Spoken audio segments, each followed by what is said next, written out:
Bien, bonjour. Nous allons voir comment préparer SolidWorks 2016 pour pouvoir l'utiliser correctement. Donc, dans un premier temps, vous cliquez ici. Sur cette fenêtre, vous avez le choix entre, vous avez trois possibilités. Soit créer une pièce, soit créer un assemblage, ou soit faire une mise en plan. Donc on commence toujours à faire des pièces. Quand on a fait plusieurs pièces, après on va faire l'assemblage de ces pièces. Quand on a fait l'assemblage de ces pièces, chaque pièce, on pourra faire sa mise en plan en vue de son impression et ensuite de sa réalisation. Alors pièce, double-clic dessus. J'arrive ici. Pour pouvoir travailler, il me faut des barres d'outils. J'ai quelques barres d'outils. Les barres d'outils qui vont beaucoup m'utiliser, c'est la barre esquisse. La barre esquisse, c'est j'ai les outils qui se trouvent ici. Et quand je clique ici, j'ai les outils qui correspondent à la barre de fonction, aux outils de la barre de fonction. Donc esquisse, barre de fonction sont les plus utilisés. Maintenant, il me manque quelques outils.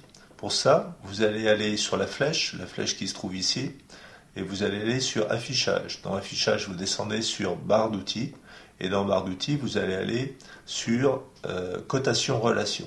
Je vais cliquer dessus, et j'ai une barre d'outils qui vient d'apparaître ici. C'est la barre d'outils cotation relation qui est très importante pour mesurer les choses.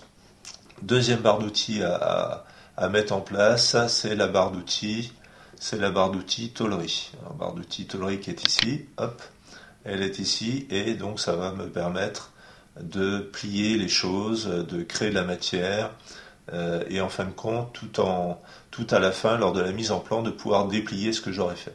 Enfin, il me manque deux outils pour pouvoir déplacer et faire des rotations. Je vais dans affichage, barre d'outils, je descends tout en bas, tout en bas. Alors, je descends tout en bas, tout en bas, tout en bas. Je vais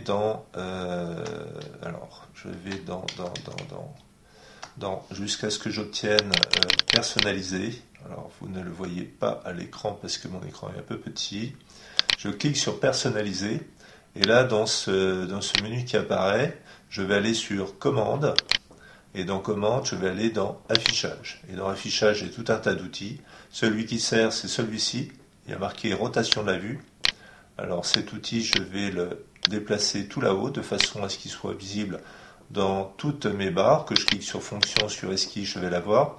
Si cet outil, vous le mettez ici, à ce moment-là, il sera présent, par exemple, que dans la barre d'outils esquisse, mais vous l'aurez plus dans fonction. Donc, il vaut mieux le mettre tout là-haut.